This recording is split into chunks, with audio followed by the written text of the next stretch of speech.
Tu fais quoi encore? Je teste les deux dérailleurs, quoi. Sur ton établi. Ouais, je fais la course. Il n'y a pas meilleur protocole que ça, c'est le meilleur protocole. Ouais, bah on n'est pas bien sûr. Hein? Allez, continue de jouer.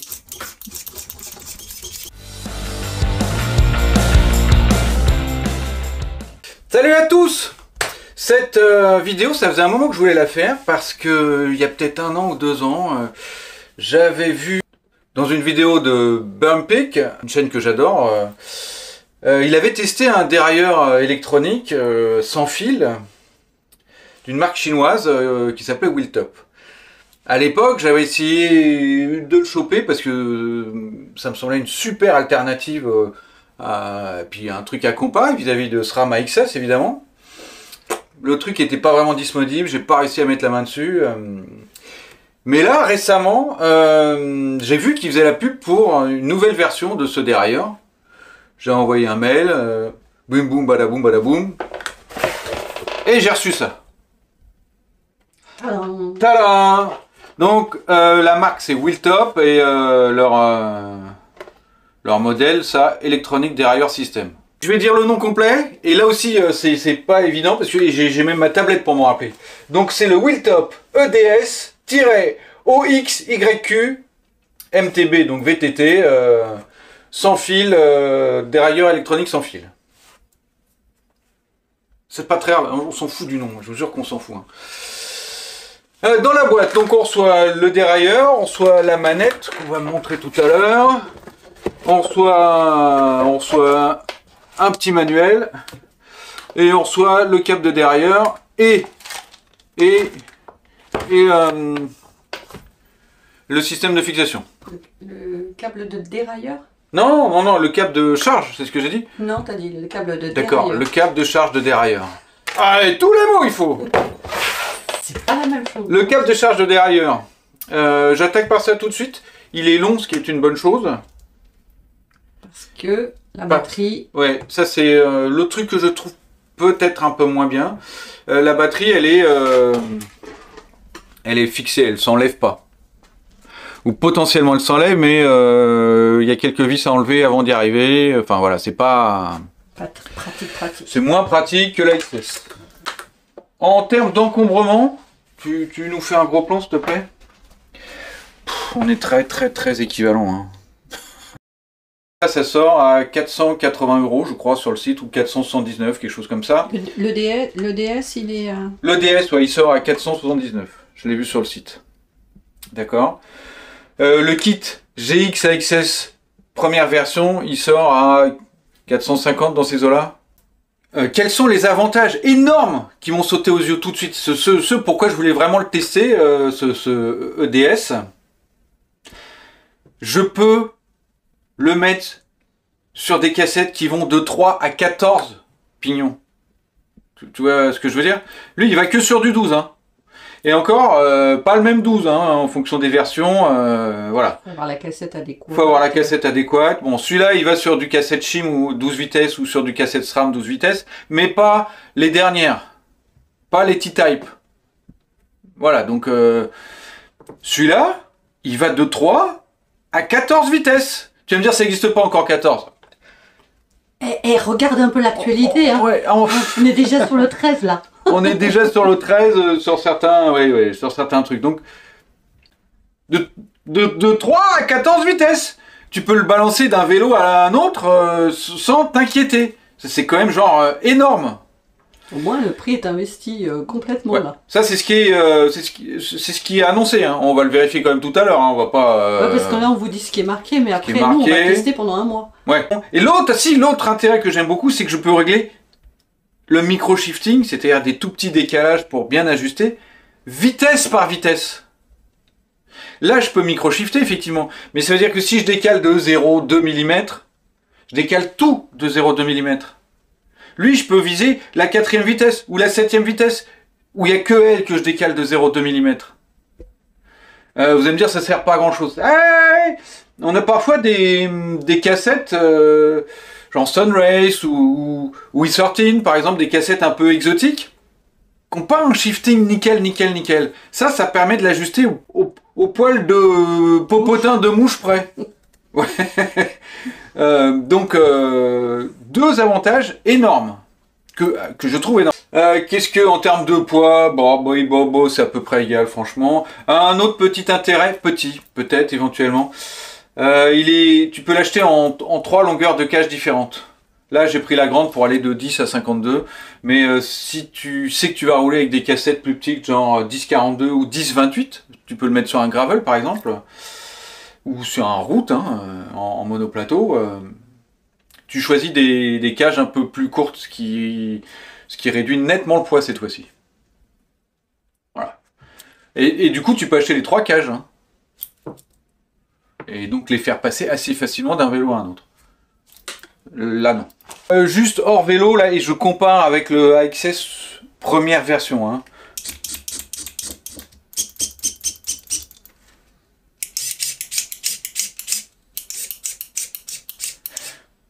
Pas tout à fait le même bruit, on est plus aigu là. Et il va un peu plus vite, lui. Je rappelle que le SRAM AXS deuxième version va moins vite, mais permet de shifter en force. Donc celui-là va un peu moins vite, et ben on va voir ceci, il permet de shifter un peu mieux dans l'effort. On attaque l'installation et puis après on joue avec pendant un mois. Ouais, okay. Ça marche. Donc on a un dérailleur comme tous les dérailleurs, il n'y a pas de surprise là-dessus. On a ici la vis de tension qui permettra de régler l'écartement par rapport à la cassette et donc la tension de la chaîne par conséquent. J'ai mes 2 vis de butée, basse et haute. C'est une BTR de 5. Je vais pas dire comme tous les dérailleurs, mais comme beaucoup de dérailleurs. Hop. J'ai pas le petit blocage comme chez SRAM. Hein. Voilà, ça, je le regrette tout le temps.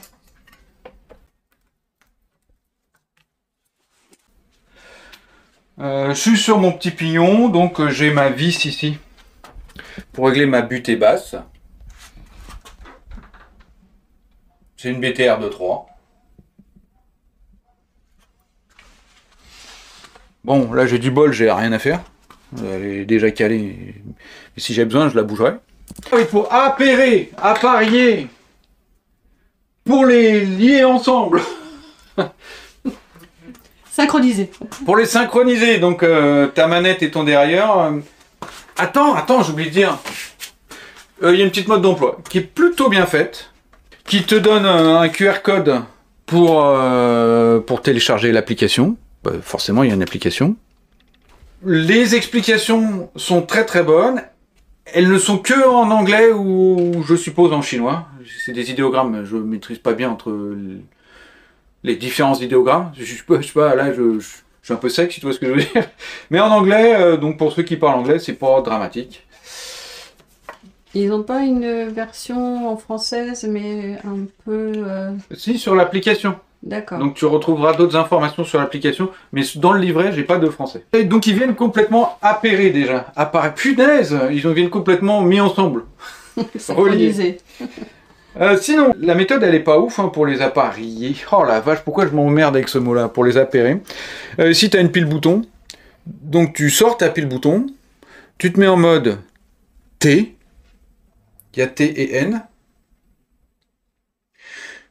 Tu remets ta pile bouton et ça va se mettre à clignoter rapidement, bleu, jaune, vert. On se met sur T, blue quickly, donc du bleu, tic, tic, tic, tic, tic.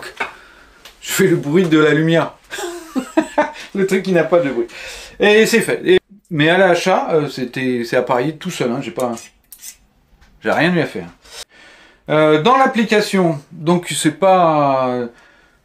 Tu fais enclencher ton Bluetooth et tu demandes à appareiller, ça se fait vraiment facilement. Tac, tac, tac, tac, tac, tac. On parlera de la durée de la batterie après test, évidemment. Là, il est venu, elle est chargée à 80%. Elle est chargée à 80%. Dans l'application, j'ai même des données sur mes sorties, hein, si ça m'intéresse. Qui me donne ma vitesse, qui me donne mon rythme cardiaque si je le relis, enfin voilà, de tas de trucs. Ça, je vais pas m'en servir, j'ai ma montre qui fait ça, donc... Mais bon, ça peut... Pour ceux que ça intéresse... Ici, quand je vais sur paramètres de transmission, il y a débogage de l'équipement. Débogage de l'équipement, alors écrit remplacer le volant. Ouais, ils ont un français un peu funky, quoi. Ça veut dire que je suis en 12 speed, hein, en 12 vitesses. Et ça veut dire que je peux aller de 3 à 14 vitesses. On le testera au cours du mois, évidemment. Ok. Et je peux aussi aller affiner, micro-régler chaque vitesse. Ok. Donc ça, c'est sur l'appli. Déjà, je vais voir ce qu'il me dit. Commande.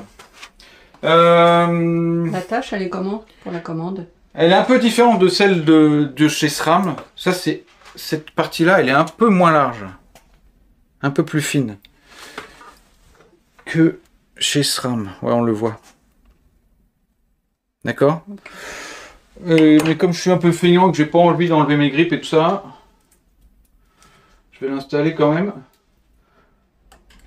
Parce que du moins large, ça tient sur du plus large. C'est l'inverse qui va pas. Et je suis à peu près sûr qu'en le serrant un peu fort, ça doit pas bouger. Ce qui vous permet assez facilement, c'est pas le cas que j'ai ici pourtant, Hope en fait, mais je les ai pas pris, de les... certains, SRAM avec son matchmaker, mais Shimano aussi fait ça, Hope fait ça. C'est-à-dire qu'on peut, avec une pièce spécifique, attacher directement, sans avoir d'anneau en plus, sans accrocher directement à son frein. Type matchmaker chez SRAM. Oh la vache, c'est pas facile à dire. Type matchmaker chez Frost. Bah non, c'est pas facile à dire, j'ai pas réussi. Bon, là, il me dit quoi, là? Je suis réglé sur du 12 vitesses, donc on va voir ce que ça va me dire.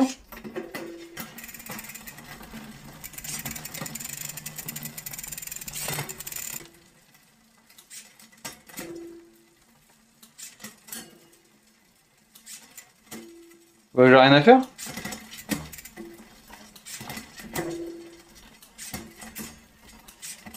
Avec de la vitesse.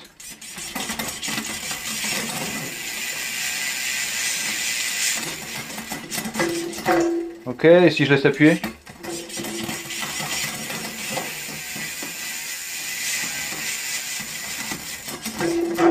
On peut laisser appuyer tout.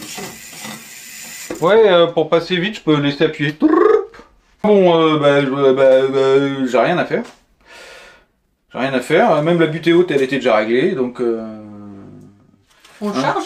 Comment on le charge? Ah, comment on le charge? Il vous faut un port USB quelque part.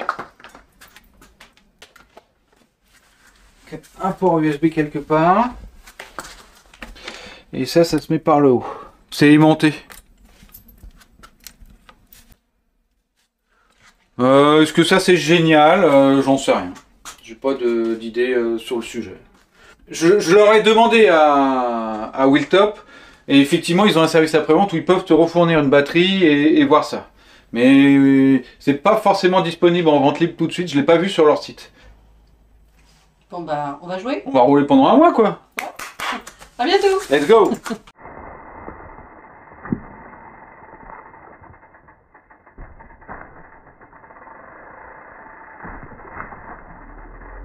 Un mois après. C'est pas few moments later, c'est 1 month later. J'ai oublié deux petits trucs à préciser quand on a fait la première série de vidéos. Si vous avez besoin de micro-shifter, ce que je n'ai pas du tout besoin, ou d'adapter un petit peu, c'est la même manip, hein. Vous passez sur la touche T. Vous passez sur la touche T et si vous avez besoin qu'elle soit un peu décalée vers le plus grand pignon, bah, vous décalez d'ici. Et si vous avez besoin de décaler vers le plus petit pignon, vous micro-shiftez à partir de cette touche-là. Une fois que vous êtes nickel, bah, vous rappuyez sur la touche N et fin de l'histoire. Ça se fait aussi évidemment par l'application. C'est peut-être encore plus simple. C'est vous qui voyez. Et un deuxième truc que je n'ai pas dit, pour ajuster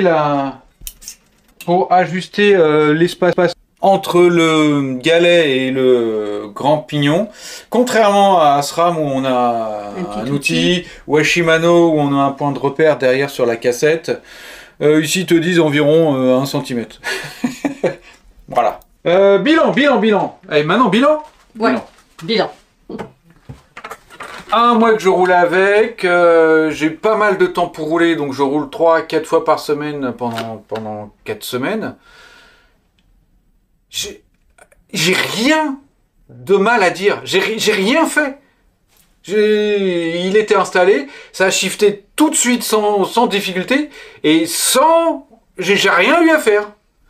J'ai peut-être eu du bol, c'est peut-être un bon modèle, je n'ai rien eu à faire.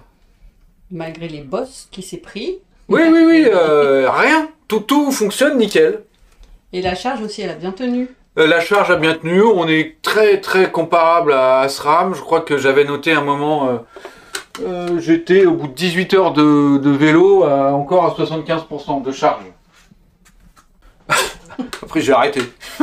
En gros, ça dure longtemps. Aussi bien que SRAM, ça y a pas de doute. Et ça fonctionne au moins aussi bien que SRAM. Je vais essayer de faire quelques petites démos pour voir un petit peu comment tient le ressort sur un impact, voir à quel point ça fait bouger la chaîne ou pas. Donc ça, on va le filmer dans le jardin. Je voudrais faire un petit démarrage en côte. En côte avec pas la bonne vitesse. M'arrêter, passer 2 vitesses et redémarrer comme ça. Voir la gueule que ça fait. Et enfin, non, il n'y a pas enfin. Et 2 enfin après, il y a... Il a un problème avec Je voudrais tester un peu l'étanchéité. L'installer sur une cassette 10 vitesses, voir si c'est aussi facile à installer et sans difficulté. J'ai une question. Ouais. Quand on avait au tout début comparé les deux dérailleurs, SRAM et EDS, ouais. tu avais trouvé que le shifting était un petit peu plus lent au niveau de l'EDS que le SRAM. Est-ce que ça t'a gêné? Le SRAM ICE version 1, Ouais. alors c'est un peu plus lent, mais genre, non, que dalle. Ça t'a pas gêné? Non. Au lieu de faire zip, ça fait zip. Voilà. J'exagère à peine, hein. J'ai pas le même son, mais le truc fonctionne extraordinairement bien. Largement aussi bien que SRAM. Trop bien. Ouais. Allez, expérience. Ouais.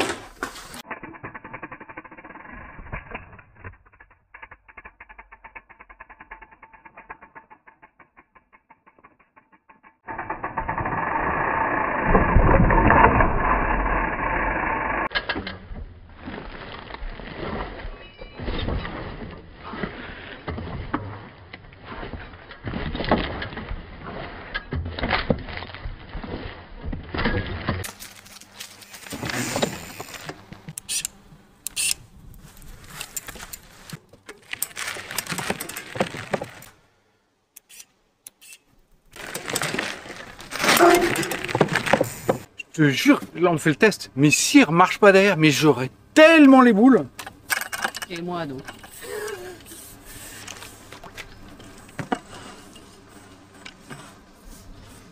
Bon, je le laisse au moins une minute. Hein. J'ai encore envie.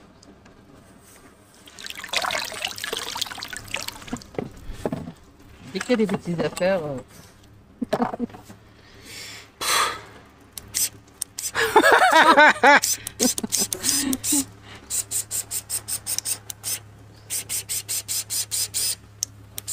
Bon bah ça marche. On va tester sur le vélo quand même, si ça remarche sur le vélo. Attends. J'interromps un peu le cours normal là, de la vidéo. Parce que là, ce que tu vois, effectivement, ça a marché. Hein. J'ai pas triché le truc, évidemment, qui marche bien. Ça a remarché après. Encore, 1 heure, 2 heures. J'ai pu faire encore pas mal de tests. J'en ai fait des tests avant. Enfin, voilà. Mais le lendemain, le truc, il marchait plus. Hein. Le dérailleur, il était dead. Alors, je suis pas sûr à 100% que c'est à cause du passage dans la piscaille. Hein. Mais quand même. C'est-à-dire que ça fait 1 mois qu'on roule avec, qu'il pleut tous les jours, que je le lave tous les jours, que avec un Karcher, même s'il n'est pas très fort, enfin il prend de la flotte dans la gueule, quoi, de manière normale. 0 problème. Passage piscine, ça sent qu'il n'est pas super IP67, si tu vois ce que je veux dire. Et moyen, l'IP67. J'ai peut-être pas eu de bol, c'est peut-être juste ce dérailleur-là. Je sais pas. C'est peut-être pas dû à la piscine. Je suis pas sûr à 100%, c'est ce que je crois. Enfin bon, voilà. Du coup, envoyer un mail, il m'en renvoie un, enfin, il n'y a pas de souci. Bémol, il va pas dans la piscine, le truc. Pas longtemps. Ou même pas du tout. Donc, Donc, ne pas faire de VTT dans sa piscine. voilà, c'était le conseil du jour. Bon, on reprend le cours normal de la vidéo. Ah bah évidemment. Enfin, c'est surtout pour qu'il puisse jouer avec son vélo. Hein.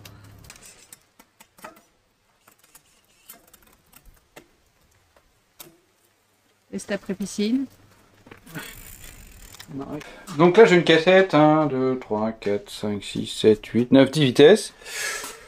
Il n'y a rien de top, hein. Comme on voit la chaîne, tout est un peu moisi. Donc si ça fonctionne bien là, on ne sera pas dans l'idéal. Et si ça fonctionne bien, pas dans l'idéal, c'est que ça fonctionne bien. T'as compris ce que je voulais dire ou pas? Ouais. Je vais quand même régler la butée basse, qui ne m'a pas l'air pourrie. Je vais enlever nettement tout de suite. La butée basse m'a l'air bien, mais je vais enlever de la chaîne de tension très très vite. Bah autant essayer de faire ça dans les meilleures conditions quand même. Ok. Ok. Je vais essayer de changer la vitesse. Remplacer le volant, tu parles. Passe en 10 vitesses. Bien sûr. Ok. On va voir ce que ça dit.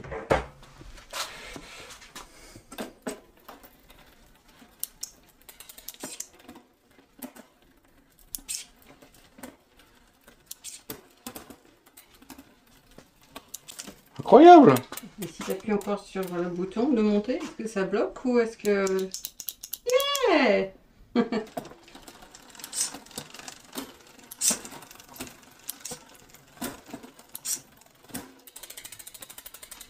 Bah ça fonctionne, hein. Ça fonctionne aussi. Là, l'investissement est intéressant quand même. Ah bah là, je suis épaté. Épaté. Bon. Conclusion, hein. Ça fonctionne. Bilan des courses, conclusion de la vidéo. Alors, on note quand même le souci que j'ai eu avec ce dérailleur qui ne fonctionne plus parce qu'il est passé dans la flotte. Dans la piscine, pour être précis. Admettons, c'est pas prévu pour, voilà, c'est un peu peut-être de ma faute. C'est peut-être pas dû à la piscine, on sait rien. Enfin voilà, il y a eu un major breakdown, hein, vraiment une catastrophique failure. Hein. Je parle que en anglais aujourd'hui, je dis. Ah bon, c'est nouveau. c'est pour qu'on blow up soit à l'international maintenant. Ah oui, c'est voilà. ça, oui. Donc voilà, enfin donc il est dead. À part ça, pour être très honnête, j'ai jamais foutu un SRAM AXS dans la flotte. Bon après je les paye les SRAM AXS, alors ça m'a pas motivé pour le mettre dans la piscine et comparer. Ça se trouve il, hein? Je comprends moi, je comprends. Ouais, ça se trouve il aurait fait pareil. Bon. Mis à part ça, ce truc fonctionne sans aucun souci. J'ai été ravi pendant toute la durée du test. Ça fonctionne à la perfection.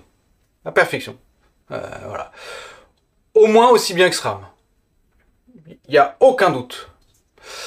En point négatif où je suis pas fan, la grosse manette, c'est pas ouf je trouve. Le toucher, un peu différent. Différent, pas mieux, pas moins bien forcément, mais différent, donc je peux ne pas être hyper content de ça, mais bon, ça c'est une question de choix. Quoi d'autre? Bah, moi je vois rien. Ah si, hein, ouais, la batterie non amovible. Je suis pas un grand fan, même si je l'ai dit, ça pouvait être un avantage dans certains cas, histoire de pas le perdre, parce que ça m'est déjà arrivé avec la XS. Bon, voilà. Le type de chargeur, la petite prise aimantée. Pas grand fan, mais ça marche. Voilà, ce n'est clairement pas des défauts rédhibitoires, clairement pas. Surtout au vu du comportement et du passage de vitesse qui est nickel dans toutes les conditions. Donc ça c'est imbattable. En point hyper plus par rapport à SRAM, le micro réglage pignon par pignon et le fait de pouvoir la passer de 3 à 14. Oui, j'ai pas testé 14, ça n'existe pas les pignons 14, mais pas encore. Mais ça marche super bien et ça se fait de manière très facile. L'application, elle marche très bien, elle a un français un peu funky, mais il est globalement compréhensible. Voilà. Qu'est-ce qui fait la grande différence? À mon avis, ce dérailleur, Ce serait un Terminator sur le marché des dérailleurs s'il était 100 balles de moins. Ce serait imbattable. Clairement. Checkez quand même sur leur site, que j'ai mis bien évidemment en lien, de temps en temps, régulièrement, ils font des 30% ou des 40%. Et là, du coup, imbattable. Vous vous retrouvez avec un dérailleur électronique sans fil hyper haut de gamme à 350 balles. J'en suis super content. Faites-vous votre avis. Regardez d'autres trucs. Commentez. Qu'est-ce qui m'arrive là? Je fais un truc de youtubeur. On fait jamais ça. Non, puis ça va s'arrêter tout de suite, ça. Tu vois? C'est pas notre façon de faire. Je vais le garder quand même pour te rappeler de ne pas le refaire. D'accord, vas-y. Bon allez, sur ce, salut les amigos. Namasté.